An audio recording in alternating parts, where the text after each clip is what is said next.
तो चैप्टर 1 में हमारा सिर्फ एक ही टॉपिक रह गया था जो था ऑक्सीडेशन एंड रिडक्शन। तो यहीं से हम इस वीडियो को स्टार्ट करेंगे। सबसे पहले बात करते हैं ऑक्सीडेशन की।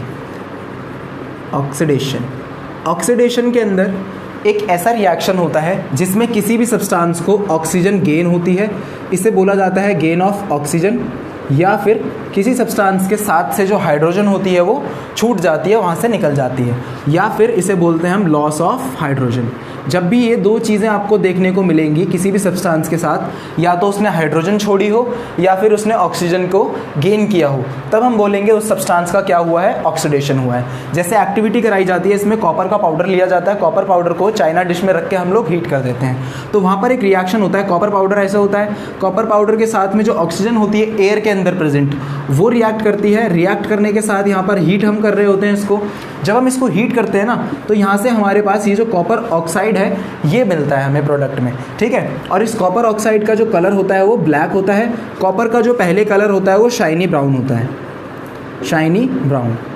इसके ऊपर आपकी एनसीईआरटी में एक क्वेश्चन भी है, सेकंड लास्ट या थर्ड लास्ट क्वेश्चन होगा, जिसमें एक शाइनी ब्राउन एलिमेंट एक्स के बारे में बात कर रखी है। तो वो यही वाला क्वेश्चन है कि एक शाइनी ब्राउन कलर का एलिमेंट होता है जिसे जब हम हीट करते हैं तो वो एक ब्लैक कलर का कंपाउंड बनाता है। दोनों के नाम बताओ।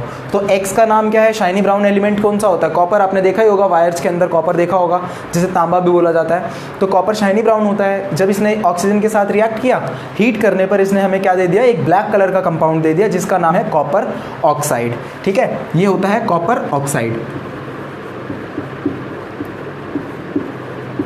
और इसका कलर जो होता है वो ब्लैक होता है। तो यही क्वेश्चन का आंसर आपको यहाँ से मिल जाएगा। अब ऑक्सीडेशन की बात हो गई, जिसमें हमें गेन ऑफ ऑक्सीजन देखने को मिला और लॉस ऑफ हाइड्रोजन देखने को मिला, ठीक है। यहाँ पर कॉपर के साथ में देखो, जो कॉपर था, कॉपर को ऑक्सीजन मिल गया, तो कॉपर का क्या हुआ है, ऑक्सीडेशन। जिस सब्सटेंस को ऑक्सीजन मिलेगा उसका ऑक्सीडेशन होगा, ठीक है। बच्चे क्या गलती करते हैं, यहाँ पर वो इसका ऑक्सीडेशन लिख देते हैं कि कॉपर ऑक्साइड का ऑक्सीडेशन हुआ है। नहीं, ये गलत हो जाएगा। जिस सब्सटेंस के साथ ऑक्सीजन ऐड होगा जाकर उसका ऑक्सीडेशन होगा। तो कॉपर के साथ ऐड हुआ है तो यहाँ पर ऑक्सीडेशन किसका हुआ है, कॉपर का हुआ है। तो ये चीज़ आपको याद रखनी है। एक और एग्जांपल ले लेते हैं, जैसे H2S वाला हाइड्रोजन सल्फाइड। हाइड्रोजन सल्फाइड के अंदर जब ऑक्सीजन मिलाया जाता है तो यहाँ से जो सल्फर होती है ये अलग मिल जाती है हमें, और ये जो H2 होता है ये इस ऑक्सीजन के साथ जाकर कंबाइन होकर वाटर बना देता है, ठीक है। तो यहाँ पर ऑक्सीडेशन किसका हुआ, देखो किसने हाइड्रोजन छोड़ी, सल्फर ने हाइड्रोजन छोड़ दी। सल्फर के पास पहले हाइड्रोजन लगी हुई थी तो सल्फर ने हाइड्रोजन छोड़ दी। तो जब लॉस ऑफ हाइड्रोजन होता है तब भी ऑक्सीडेशन बोलते हैं हम। तो सल्फर का क्या हुआ है, ऑक्सीडेशन हुआ है। साथ ही यहाँ पर ये जो H2 था या जो ये था ऑक्सीजन था, ये दोनों यहाँ पर मिलकर क्या बन गए, वाटर बन गए। तो हाइड्रोजन को यहाँ पर ऑक्सीजन मिल गई। तो जब भी किसी को ऑक्सीजन मिलती है तब भी हम क्या कहते हैं, ऑक्सीडेशन। तो यहाँ पर ऑक्सीडेशन किस किस का हुआ है, एक तो सल्फर का हुआ है, दूसरा हाइड्रोजन का हुआ है। तो ये था एक लॉस ऑफ हाइड्रोजन वाला एग्जांपल, जिसमें एक एलिमेंट ने हाइड्रोजन को छोड़ दिया तो उसका हम क्या बोलेंगे, ऑक्सीडेशन हुआ है, ठीक है। वैसे इसके ऊपर क्वेश्चन आता नहीं है, लेकिन फिर भी एक एग्जांपल के तौर पे मैंने आपको समझा दिया है। अब जो नेक्स्ट टॉपिक है हमारा, रिडक्शन। रिडक्शन बिल्कुल इसका उल्टा होता है, ऑक्सीडेशन का बिल्कुल उल्टा रिडक्शन होता है, जिसके अंदर आपको बस इन दो वर्ड्स को स्वैप कर देना है, एक गेन को और एक लॉस को। यहाँ पर आ जाएगा लॉस ऑफ ऑक्सीजन और यहाँ पर आ जाएगा गेन ऑफ हाइड्रोजन, ठीक है। हमारा टॉपिक है रिडक्शन। रिडक्शन के अंदर किसी भी सब्सटेंस से ऑक्सीजन छूटती है और हाइड्रोजन उसको मिलती है। जैसा अभी हमने पहले देखा था ऑक्सीडेशन में, वहाँ पर ऑक्सीजन गेन हो रही थी, हाइड्रोजन छूट रही थी। बट यहाँ पर क्या होता है, हाइड्रोजन गेन होती है और ऑक्सीजन छूटती है, ठीक है। जैसे एग्जाम्पल के लिए एक KClO3 वाला एग्जाम्पल ले लेते हैं। KClO3 को जब हीट किया जाता है, हीट करने पर ये KCl बनाता है, पोटेशियम क्लोराइड, इसको बोलते हैं पोटेशियम क्लोराइड, ठीक है। ये पोटेशियम क्लोराइड बनाता है और साथ में यहाँ से ये जो ऑक्सीजन होती है ये बाहर निकल जाती है। तो यहाँ पर ऑक्सीजन का लॉस हुआ। जब ऑक्सीजन का लॉस होता है तब हम उसे क्या कहते हैं, रिडक्शन कहते हैं। तो इसका क्या हुआ, यहाँ पर रिडक्शन हो गया, क्लियर। तो ये होता है रिडक्शन। अब कुछ रिएक्शंस ऐसे भी होते हैं जिनके अंदर हमें ये दोनों रिएक्शंस एक साथ देखने को मिल जाते हैं, ठीक है। कुछ रिएक्शंस ऐसे भी होते हैं जिनके अंदर हमें ऑक्सीडेशन भी देखने को मिलेगा और रिडक्शन भी देखने को मिलेगा। उन रिएक्शंस को बोला जाता है रिडॉक्स रिएक्शंस, ठीक है। तो रिडॉक्स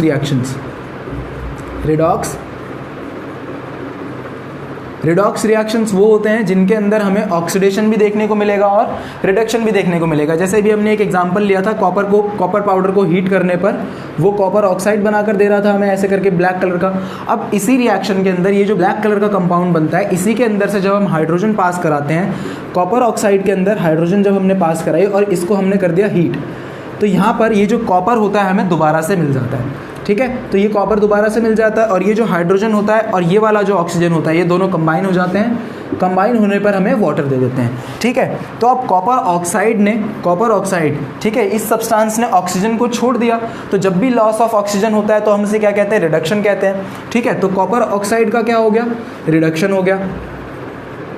ठीक है, रिडक्शन हो गया और यहाँ से हाइड्रोजन को ऑक्सीजन मिल गई है, तो हाइड्रोजन का क्या हुआ है, यहाँ पर ऑक्सीडेशन हुआ। तो यही होते हैं आपके रिडॉक्स रिएक्शंस, जिनके अंदर दोनों चीज़ें आपको देखने को मिलेंगी, ऑक्सीडेशन भी देखने को मिलेगा और साथ में रिडक्शन भी देखने को मिलेगा। ठीक है, तो अब जो है हमने इनके इफ़ेक्ट्स के बारे में बात करने हैं कि ऑक्सीडेशन और रिडक्शन के जो डेली लाइफ में हमारे इफ़ेक्ट्स होते हैं, उससे मतलब उसके बारे में हमने सारा कुछ अब पढ़ना है।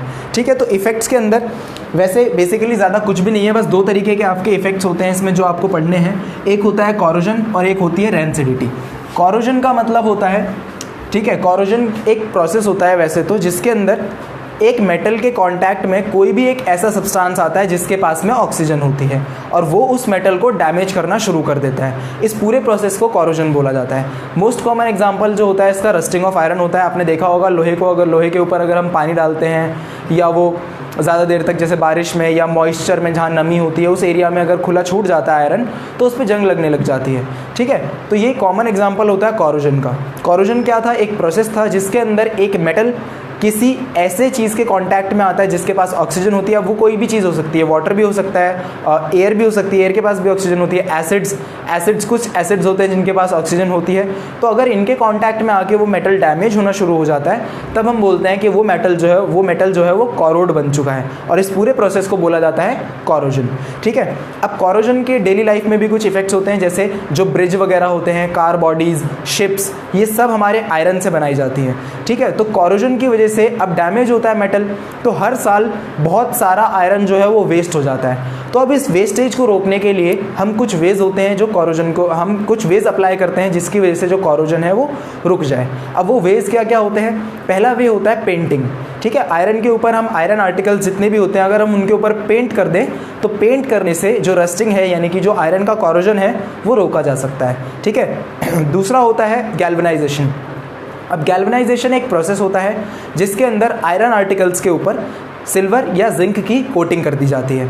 ठीक है, जब इस कोटिंग को करते हैं, इस कोटिंग की वजह से जो ऑक्सीजन होती है एयर के अंदर वो उसके ऊपर अटैक नहीं कर पाती है, जिससे आयरन जो होता है वो रस्टिंग उसके ऊपर रस्टिंग नहीं होती है। तीसरा जो वे होता है वो होता है ऑयलिंग का। अगर हम आयरन आर्टिकल्स की ऑयलिंग प्रॉपरली करते रहें तो भी ऑक्सीजन जो होती है वो उसको ऑक्सीडाइज नहीं कर पाती है, यानी कि उसको मतलब कॉरोड नहीं बना पाती है, जिसकी वजह से आयरन है वो लंबा चलता है। ठीक है, तो ये तो हुआ कॉरोजन। अब जो नेक्स्ट है वो है रैंसिडिटी। रैंसिडिटी भी टोटली ऑक्सीडेशन के ऊपर बेस्ड है। ठीक है, रैंसिडिटी एक कंडीशन होती है जिसमें जो हमारा खाना होता है उसके अंदर जो फैट्स एंड ऑयल्स प्रेजेंट होते हैं उनका ऑक्सीडेशन हो जाता है। ठीक है, जैसे आपने खाने को खुला छोड़ दिया, आपने घर में भी कई बार नोटिस किया होगा, आपके जो पेरेंट्स हैं या मदर होंगी तो वो जैसे रात का खाना होगा उसको दिन में आप लोग नहीं खा पाते हैं, उसका स्मेल या टेस्ट चेंज हो जाता है। वो सब भी ऑक्सीडेशन की वजह से ही होता है, ऑक्सीजन के अटैक की वजह से होता है।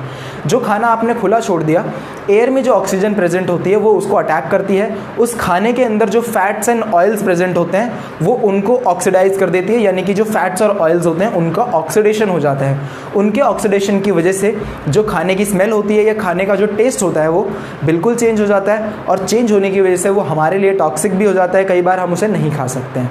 ठीक है, तो इस कंडीशन को रोकने के लिए भी जो मतलब इस कंडीशन से भी हमारा खाना बहुत सारा वेस्ट होता है। इस वेस्टेज को रोकने के लिए भी कई सारे वेज होते हैं जो हम लोग यूज़ करते हैं ताकि ऑक्सीडेशन ना हो, जैसे खाने को एयर टाइट कंटेनर्स में रखना जिसके अंदर एयर ना जा सके, रेफ्रिजरेटर का यूज़ करना, फ्रिज सबके घर में होता है उसका यूज़ करना, और जैसे जो चिप्स वगैरह के पैकेट होते हैं इसके अंदर हम लोग एयर फ्लश नहीं करते हैं। आपने पैकेट वगैरह देखा होगा उसके अंदर गैस भरी होती है, वो गैस जो होती है वो नाइट्रोजन गैस होती है।